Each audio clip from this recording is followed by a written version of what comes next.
This is Rabbi Sachs. Welcome to the Chai Academy and welcome to the Chai Center. So we are in the middle of a course. Each course, of course, is self-encapsulated. So each class, rather.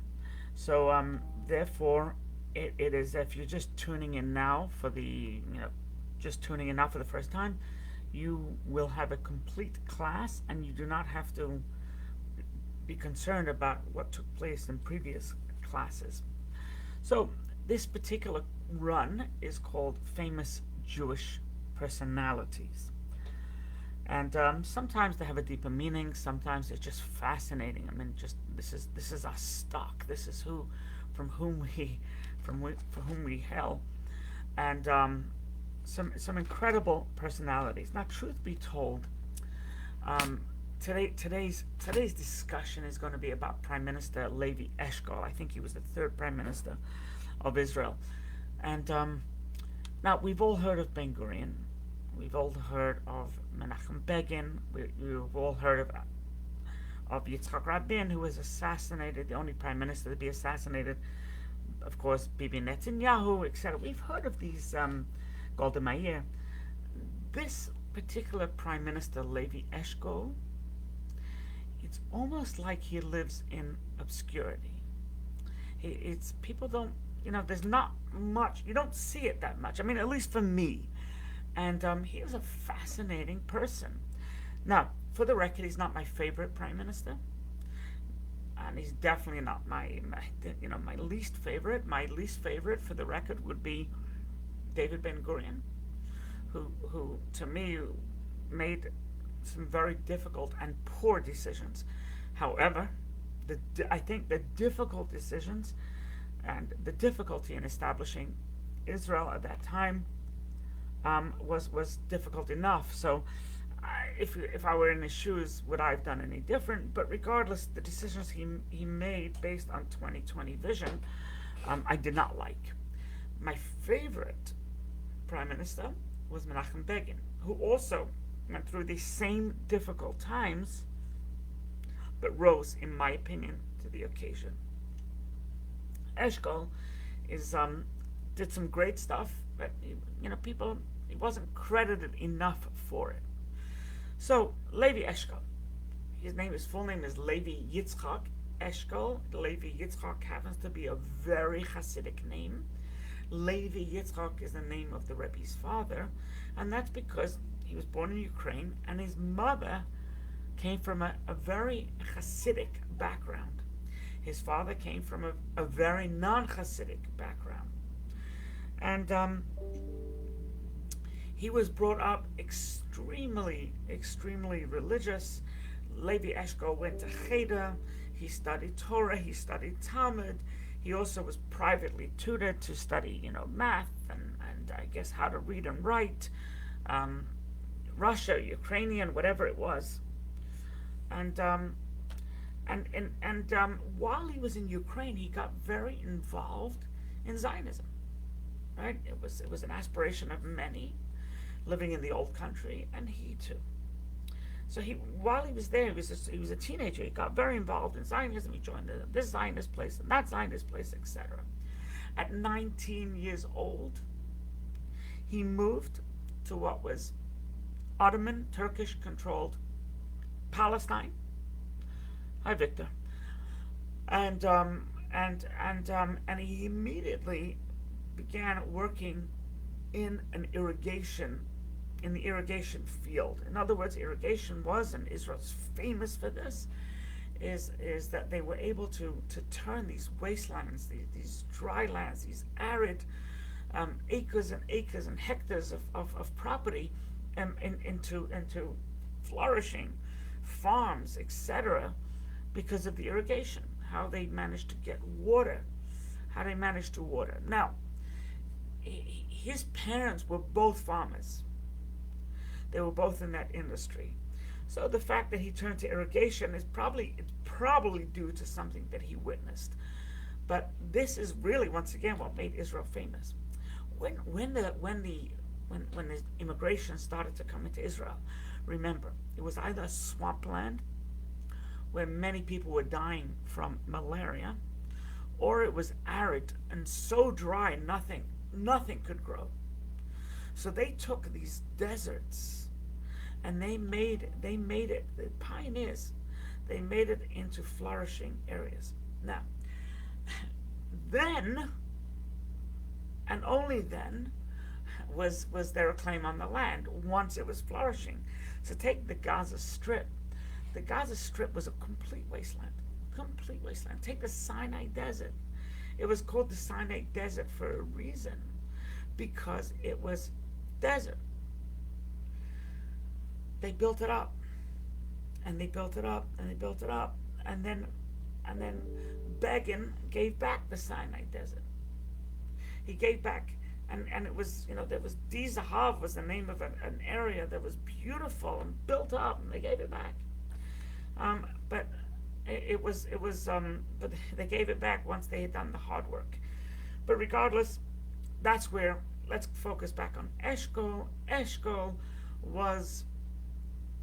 came as a teenager, and he worked the land. He actually was one of the founders of Histadut, which was the economy of how to sell basically Israel businesses to the world.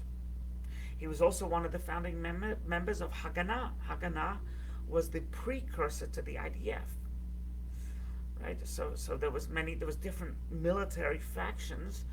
The main one, I guess, was Haganah, which eventually became the IDF. But and that was the party of Ben Gurion, actually. Ben Gurion was part of Haganah. And that was the age of 25. Because of his histradut, it's funny how God works, right? Because of his histradut, of trying to sell Israel businesses to the world, that led him into international arenas. So he lived in Berlin, and at 34 was the first time he became part of the Zionist, international Zionist movement, and joined the Zionist conference, and he was actually a delegate of the Zionist conference. Because he was in Berlin for 9 years or so, he was able to be part of the very famous but not well known, albeit not well known, Havarah deal. The Havarah deal, which was criticized greatly, but saved many, many Jewish lives. So, and he was part of it because of his living in Berlin and because of him knowing power players, businessmen. He basically was able. Now he lived in Berlin from 31 to 33. I'm not even sure, to be honest. I don't remember, so I don't want to give a date. But from 33 to 34, what he and people of the Havarah did, they struck a deal with Nazi Germany. So remember, Hitler was made chancellor. He didn't win necessarily, but he won his party.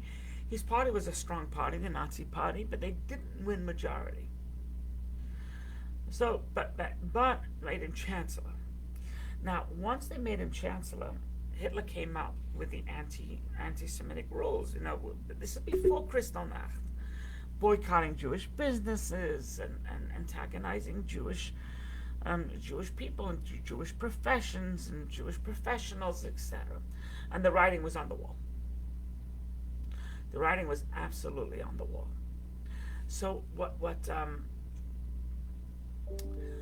the Havarah did was they were able to negotiate with the Nazi party and to say, look, this is before the final solution, but this was the beginnings of once again, the writing on the wall.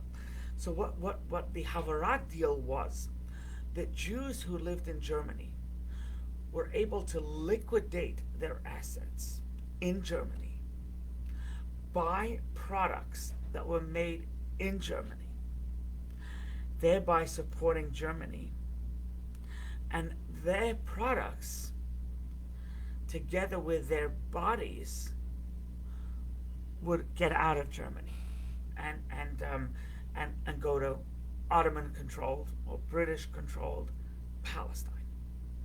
That was the deal that was struck. So all the money would be spent in Germany, but they'd be able to take the products that they bought and get out.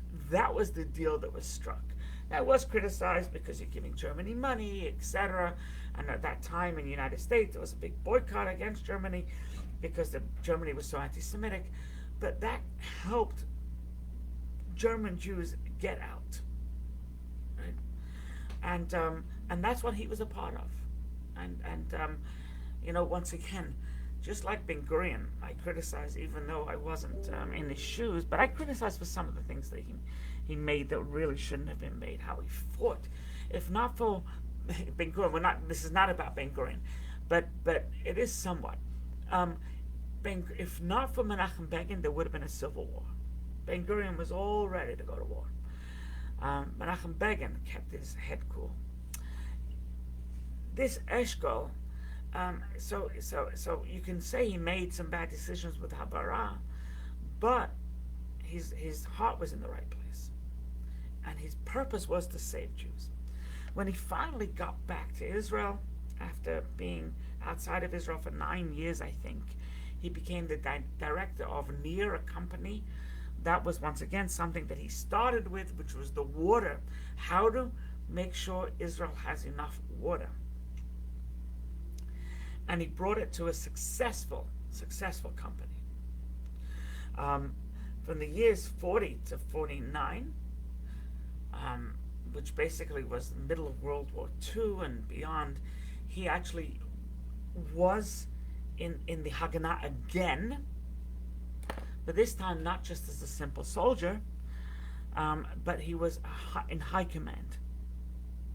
Right? He was in high command. And during the war, actually, Eshko, by the way, which once a name, his name was really Shkolnik, but he changed it to Eshkol.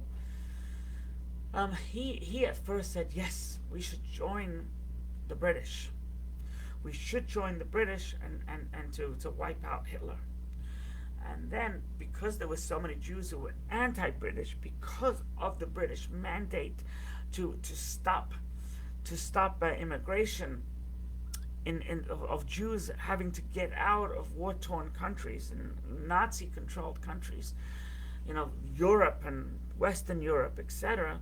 So he said, no, we're going to fight the British. So first he was pro joining with the British, and then he changed his mind, and he sort of became Menachem Begin's school of thought to fight the British. And eventually he became the director after the war of settling the Jews who came to Israel, how to settle them. It was what to do with all this influx, especially after the British were kicked out, right? And now became Jews en masse, because that was the idea of Israel. The foundation of Israel was to settle as many Jews as they can, and any Jew, and that's their mission, and it's true until today. Any Jew that is being persecuted has their place in Israel. So after the war, 48, there was so many Jews coming. Doubled its numbers. What to do with them? It was his idea to agriculture. Let them form small kibbutzim and yeshuvim and just build the land with agriculture.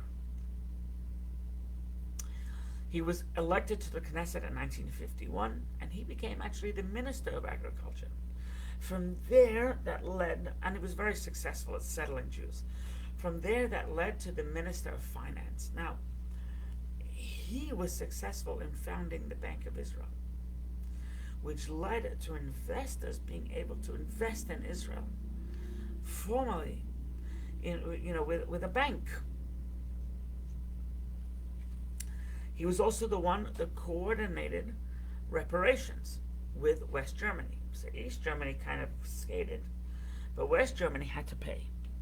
And he was able to negotiate, because he was the Minister of Finance, negotiate with how much money the state of Israel, the Jewish people, are going to get from West Germany and beyond. Now, at that point, he was he was in tandem with Ben Gurion, but Ben Gurion, in his manner, in his way, Ben Gurion was extremely opinionated and extremely political. Ben Gurion was he didn't care what he destroyed in his path. Eventually, so he was the natural successor for Ben Gurion. And Ben Gurion, stepped down, but then he resigned, and then he was eventually convinced to come back, and he split with Eshko. So while they had almost like a unified government, Ben Gurion split with Eshkol and created big arguments with Eshkol. But Eshkol's party, and Eshkol was eventually elected prime minister. And Ben Gurion, his breakaway party was eventually defeated.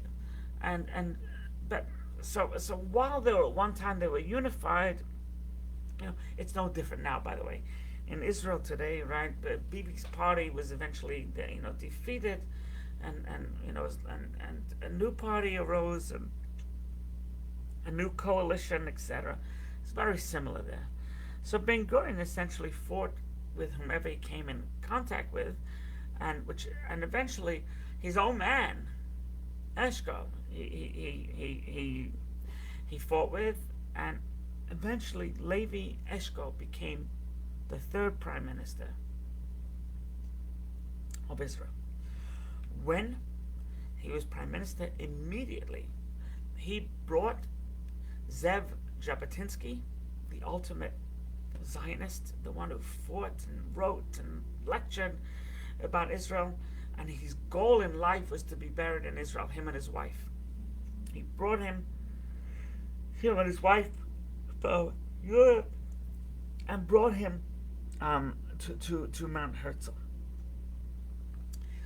He was heavily criticized over the fact that the 6-Day War took place under his prime ministership, and especially there was almost like a 3-week period before war was declared where they knew what was going to be happening. Why Israel? Strike first, and he was heavily criticized. It was called, what was it called? The waiting period. Yeah, the 3-week waiting period. But actually, Eshko was viewed as weak by Ben Gurion, and he portrayed him as weak for not declaring war on Egypt. But what Eshko did was in a way brilliant, because he didn't strike first. It's not like the Yom Kippur War. The Yom Kippur was a disaster, right? Yom Kippur War was a complete disaster. They were caught almost unawares where they shouldn't have been caught unawares, and there was an investigation, and Golda Meir was devastated. Eshkol knew what was going to happen, but because he didn't strike, this is, by the way, according to some historians, because he didn't strike first, he was supported by the United States. Right? Lyndon Johnson helped him in the war, stood by him, because Lyndon Johnson was under tremendous pressure. Eshko was under tremendous pressure, but he didn't strike first. So Lyndon Johnson said, "This is a man that only reacted,"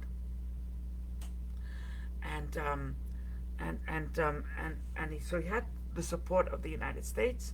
He had actually the support to develop a bomb, a nuclear warfare, nuclear warheads because of this decision. And he was known as the common sense, peace-loving, albeit not weak, like Ben-Gurion portrayed him, prime minister. Now, we all know the story of the Six-Day War. Eshko would be one of the first to say that this was a miracle. We don't understand. Egypt attacked, but then Egypt stopped their attack, stopped their advance from the south, and they could have actually won. I mean, Israel was prepared for mass graves, and you know, he actually gave a dynamic speech, Eshkol, by the Six-Day War. However, and it was, if you just read it without listening to it, if you read his speech, it was statesmanship, and he was a statesman. However, he was so nervous because of the mass casualties that he actually stuttered through the speech. And Ben-Gurion said, the stuttering fool, the idiot. The speech was unbelievable, and you can listen to it.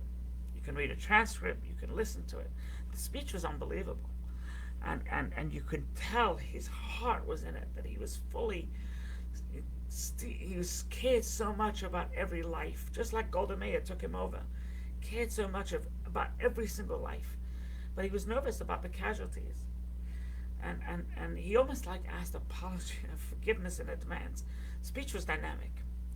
And he won the war in 6 days. There's this joke out there, by the way, that why did Israel win the war in 6 days? He says because they leased the tanks for a week. They rented the tanks for a week. He was the only prime minister to actually die in office. He died of a heart attack February 9th, 7th. He was buried February 10th. He actually had a heart attack a week before. And he died in the company of wild doctors. He had a severe heart attack, and he, in his wishes, he said, I want to be buried in my kibbutz Daphne, I think it was. I want to be buried up north. And there was a legislative session, and they decided that no, even though that was his will. But because of the war of attrition, which was going on, with Egypt and up north, and even though they had won the war, they were still they were still at war, albeit not active war. Truth be told, I think when is Israel really known peace? But and so they decided to bury him in Mount Herzl, with other famous people and famous people to be, and politicians and great people. And a man befitting the prime minister, and they buried him in Mount Herzl. And he was buried within 3 days, even though they had a wake, etc., which is not the Jewish way, but at least there wasn't a week. If you remember Ronald Reagan, oh my goodness, that didn't end. So within 3 days he was buried, which is what Judaism requires, 72 hours at its max. You can wait for family members 72 hours, no longer. Now, here's an interesting, just halachic Jewish law, right? I'm a rabbi, and this is not only about Jewish personalities. Can you defy somebody's wishes? Can you say, no, they want to be cremated? No, I'm going to defy their wishes. Can you? Now, as a rabbi, when I always hear the argument I hear from people, they say, in his will, or he told me he wants to be cremated. Or in his will, or he told me, the spouse, the kids, that he wants to be buried in our Church of Latter-day Saints, because it has right by a beautiful cherry tree. Do you have to abide by their wishes? And the answer is no. Certain things you do. This is their last will and testament. You do. But if it's contrary to Jewish law, or contrary to Jewish pride even, you don't. So if a person says, I want to be cremated, you don't have to listen to them, according to Jewish law. In other words, if you'd ask me, but Rabbi, he said, I don't care. You don't have to listen to him. And this is Jewish law. We want to bury him in Israel, but he wants to be buried. You can bury him in Israel. That's another place you can violate his wishes. You don't have to bury him in a non-Jewish cemetery. And you're allowed to bury him in a Jewish cemetery. So here he wanted to be buried in northern Israel. They said no, for a prime minister should be buried. You could. Technically they had the right. You know, there is a fascinating story of a great rabbi that wrote a book, Rabbi Chaim Vital. He wrote a book, and he wrote many books on Kabbalah, mysticism, things that were really only known to the select few. And in his last will and testament, he said, bury my writings with me. And they did. And the Jewish people at the time said, that's crazy. These writings that he wrote are basically writings on the Kabbalah, reincarnation, resurrection, and will never ever know. He had knowledge. He had learned from his masters, the Holy Ari, and he was a contemporary of the Baal Shem Tov, and oh my goodness, how do we bury his writings? His son said, the last will and testament, they took the sons to court. The community took the sons to court, and the court said, dig up those books, dig up those troves, those tomes, and print them. And that was, so he made a request. Not every request do you have to fulfill. The prime minister himself was married 3 times. He had 1 child with his first wife, and Noah, her name was. She never got married, never had any children. His second wife, he had 3 daughters. They all got married, and he had, I think, 8 grandchildren. The third wife he married, she was like 30 years his junior. And he never had children with her. And the name Eshkol continues in Israel.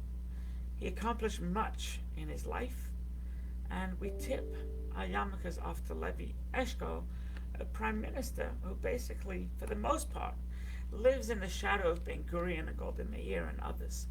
But a man, and this is why actually I chose to speak about him, because this is a man that accomplished a lot and did many, many good things. And trying times. And we tip our yarmulkes off to Levi, Yitzchak, Shkolnik, Eshkol, the 3rd Prime Minister of Israel. You could find many classes on the Chai Academy by going to thechaicenter.com/academy. We're also on YouTube. And now we are developed our own podcast on Anchor Podcasts. And please feel free to share the word. The Chai Center started its High Holiday Drive. One does not have to be a member to join the High Holidays. To join the Chai Center for High Holidays, you can come, enjoy, help support. Yes, of course, but all Jews are welcome, no matter where you are, no matter how much you know, how observant you are, where you're on the totem pole of Jewish observance. You're all invited, encouraged to come. So we're starting the High Holiday Drive, so I'll be saying that more in the future. Please feel free to share. Any questions, rabbi@thechaicenter.com, or right here on Facebook Live. God bless.